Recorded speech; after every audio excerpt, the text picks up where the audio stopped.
नमस्कार। Times of Swaraj में आप सबों का स्वागत है। मैं हूं संतोष और आज हम टाइम्स ऑफ स्वराज में बात कर रहे हैं महाराष्ट्र में जो सियासी तूफान मचा हुआ है उस मसले पर। जी हाँ, लगातार बयानबाजी हो रही है। अजित पवार, शरद पवार, अब शिंदे भी सामने आ गए हैं। संजय राउत पहले से ही बयानबाजी कर रहे हैं, लेकिन बड़ा सवाल यह है कि इस बयानबाजी का मतलब क्या है। क्योंकि जिस तरीके से शरद पवार ने आज कहा है कि कोई ज़रूरी नहीं है कि इसी गठबंधन के सहारे हम लोकसभा और विधानसभा का चुनाव लड़ें। मतलब पहली बार कुछ इस तरीके का संकेत शरद पवार की तरफ से देखने को मिला है। जो आज गठबंधन है कांग्रेस, शिवसेना और एनसीपी के बीच, उस गठबंधन में बदलाव हो सकता है। ये पहली बार शरद पवार ने बोला है।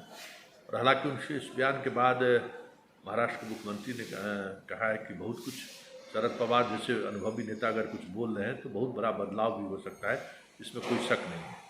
लेकिन इन सब के बीच जो बड़ी बात यह है कि शरद पवार का जो हाल के दिनों में जो बॉडी लैंग्वेज बदलना शुरू हुआ है, उसमें दो महत्वपूर्ण मुद्दे हैं। एक मुद्दा तो अडानी को लेकर है। अडानी को लेकर वो सहज नहीं है। ये साफ दिख रहा था कि जिस तरीके से विपक्षी एकता के दौरान जो चीज़ें सामने आई, वो उसको लेकर सहज नहीं थे। वो कमेटी गठित करने, मतलब पार्लियामेंट्री कमेटी, संसदीय कमेटी गठन को लेकर वो खुलकर बोले भी, लेकिन बाद के दिनों में वो अपने बयान से वापस ले लिए। तो एक तो गौतम अडानी का मसला है जिसको लेकर वो कांग्रेस के साथ सहज नहीं है, ये दिख रहा है। लेकिन इन सब से इतर जो सबसे महत्वपूर्ण चीज़ है कि देखिए, महाराष्ट्र के राजनीति में एनसीपी की मजबूती तभी तक है जब उनको मुसलमानों का साथ मिलेगा।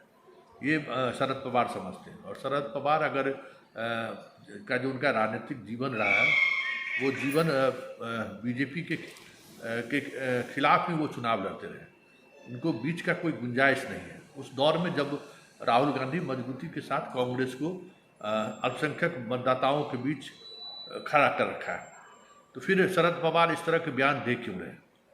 वजह साफ है कि नीतीश की सक्रियता बढ़ने से शरद पवार असहज है।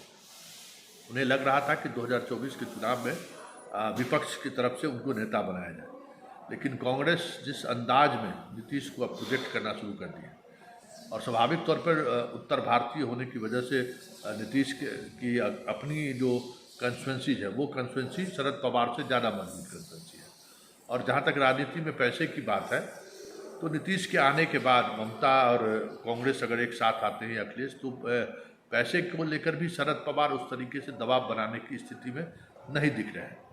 तो एक असहजता की वजह माना जा रहा है कि नीतीश के आगे आने से थोड़े शरद पवार नाराज हैं। लेकिन इस नाराजगी के बीच भी वो सीट को लेकर ज़्यादा कॉन्शस है कि 42 सीटों में मुझे ज़्यादा हिस्सेदारी मिले। ये कहीं न कहीं शरद पवार की ये इच्छा है, और इसी इच्छा को लेकर ये सारी कवायतें चल रही है। अब देखना यह है कि महाराष्ट्र की राजनीति में किस करवट लेती है। लेकिन इतना तय है कि जो वहाँ महागठबंधन है, उस गठबंधन में टूट की गुंजाइश फिलहाल शरद पवार के लिए स्पेस नहीं है इसकी।